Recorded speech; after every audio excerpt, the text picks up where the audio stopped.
What it is, it's your boy Dutch the Damon, and you now watching Damon Time with Dutch. On today's episode of Prison Stories Uncut, we over East Baltimore with it in them real trenches, man. Trapped down there in that Maryland penitentiary. Now, this situation took place over 20 some odd years ago, right? You had me down there, they had your boy down there in that penitentiary. Now, before I get off in the storytelling mode, I need all my loyal followers to go ahead on over to YouTube and subscribe to Dutch the Damon Speaks. That's my new podcast. They demonetized my old channel. These stories gonna end up stopping because I don't do this for free. I need all my loyal subscribers to go. All I need is 300 more, man. So now that that's out the way, let's get it. Now, to give y'all a little background on that Maryland penitentiary, if you ain't from Baltimore and you don't know, it used to be a maximum security prison for lifers. And a fun fact, the Maryland Penitentiary in East Baltimore is the oldest penitentiary in the United States, period. Period. It looked just like a castle from the medieval times. And another fun fact, they actually used to auction off slaves there, man. It's a little history, a little game for you. But anyway, I had me down there in that Maryland Penitentiary, right? So I can remember at this time, man, it was a lot of show enough reputable members in that penitentiary at this time. Good brothers, man. I'm talking about some real stamped dudes, man. Shit, some of the ones that really made the name what it is in Maryland, you know what I mean? A lot of chiefs, you know what I mean? A lot of big dogs in there.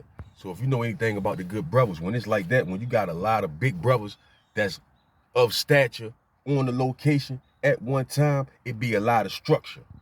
That's how it is. It be a lot of structures when you got a lot of big dogs on location. Cause I guess don't nobody want to fuck up, you know what I mean? But you got some brothers that just don't understand that, and they think they can treat every location the same. But if you've been around and you know, in that world that is, then you know, you might come on one location and the big brother that's sitting at the top of that location, he might be more laid back, cool, calm, and collective, not too strict. See, a lot of the younger brothers, they like these type of locations. They like these type of regimes, you know what I mean? The older brothers, we go for more structure. But anyway, yeah, you might come on a location and it might be like that. Then you might come on a location and it might be like this. You might got a brother sitting at the top, one of the big brothers. That's zero tolerance. Meaning every rule and bylaw and whatever better be followed to the T, or it's gonna be disciplined. So you never know what type of location you gonna land on coming from another prison or coming out that diagnostic building or coming from over that city jail, landing on a location. You don't know what type of location it's going to be. Is it going to be laid back or is it going to be, you know what I mean, strict? You don't know. And that could determine if it's no motion or slow motion. But anyway, we had a brother, right? He just couldn't grasp that concept. He tried to treat every location like it's the same, right? Now, this brother that we discussing is a known cruddy brother. You see what I'm saying? Crud ball. And he had a little addiction, you know what I'm saying? He liked to play with his nose, right? He was an older brother, but he was a cruddy brother. But his thing was making you love him. You know what I mean? He was one of them lovable brothers the way his door. He was cruddy, but he'd get around you, make everybody laugh, make everybody side with him the whole time. He low down cruddy. And he was doing shit like this, like going around the prison, right? Anybody that he knows jugging in the prison selling something, whether it be backer, whether it be, you know what I'm saying, extracurricular activity, man, whether, you know what I mean, nigga crossing their legs. In Baltimore, that mean putting it in you. You know what I mean? He love to cross their legs. But anyway, anybody he know jugging, he on their ass, right? And what he like to do is he like to get shit on arm. Then just don't pay you. And because of who he is and his reputation, when it come time to collect, a lot of them dudes don't know how to go about the situation because the good brother done made himself unapproachable. You see what I'm saying? Because he one of them type, he smile in your face when he needs something from you. But then once he get it, he turn cold on you. Make you don't want to even approach him. You see what I'm saying? That's what you call mind manipulation, man.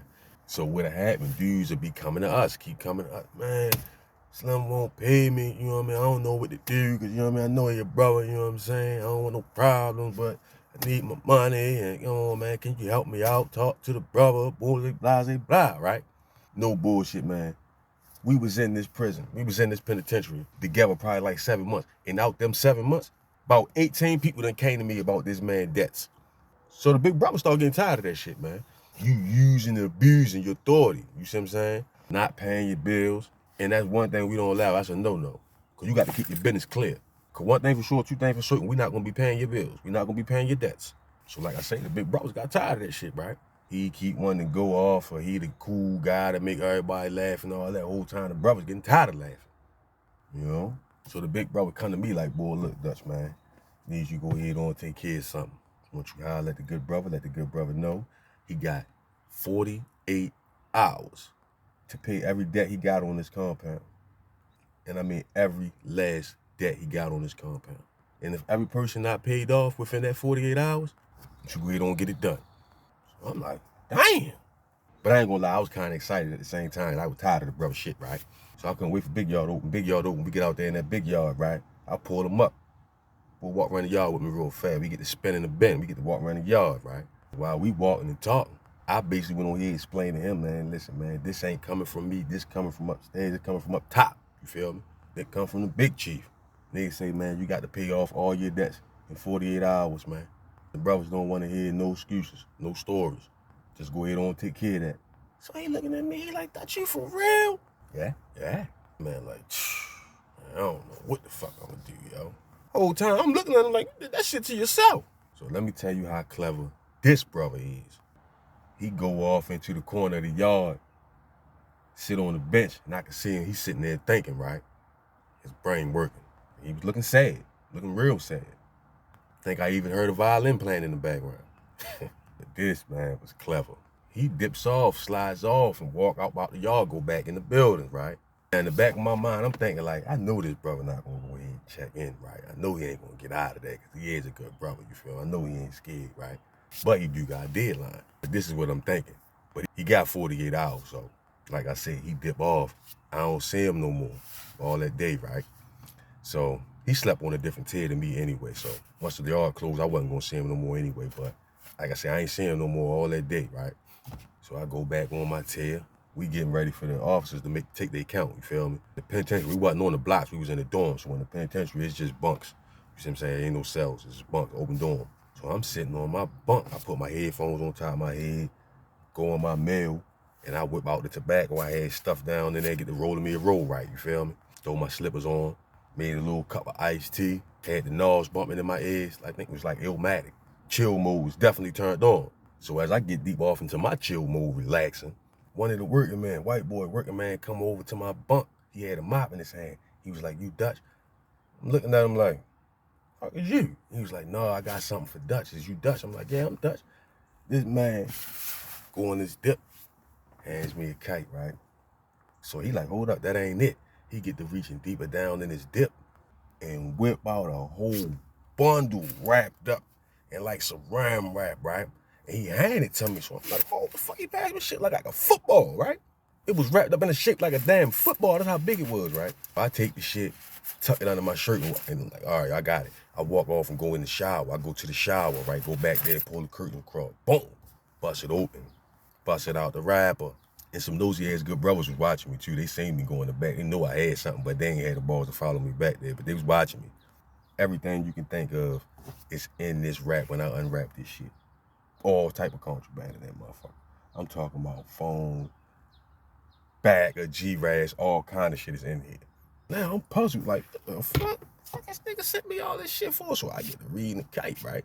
I get to reading the kite. He like, yeah, man, that shit wasn't nothing. I went on here and took care of that, man. You can tell the brothers they can take that and then pay all them dues off. Them dues, since them dues coming to them, I'm gonna give it to the big brothers and they can pay them dues off when them dues come to them crying about that shit, man. But I took care of it, I handled it, right? So I'm like, damn, okay, brother. I don't know how he did it. This what I'm thinking, right? But the brother pulled it off. Brother sent over a substantial amount of contraband to the big brothers, right? Now, these big brothers that's on location, they real OGs, but a lot of them cruddy too, right? So I'm already knowing, like, once I get this to the big brothers, they not giving them niggas none of that shit, man. They gonna keep that shit. And sure as shit, I took the shit, gave it to the big brothers, right? Once they see what it is, big brother gave me a phone out that shit and told me, tell the good brother, he good, he ain't got to worry about nothing. Ain't gonna be no penalties. He made up for it, like that. Gave me a whole cell phone, right? I'm like, damn, well, all right. But these dudes on the outside looking in still want their shit from Slim, right? Now, the brothers done told him he good, but some of these dudes is Muslim. So all the dudes that the brother owed, which was a substantial amount of dudes, they banded together and went and approached the big brothers about the situation, about the payment, right?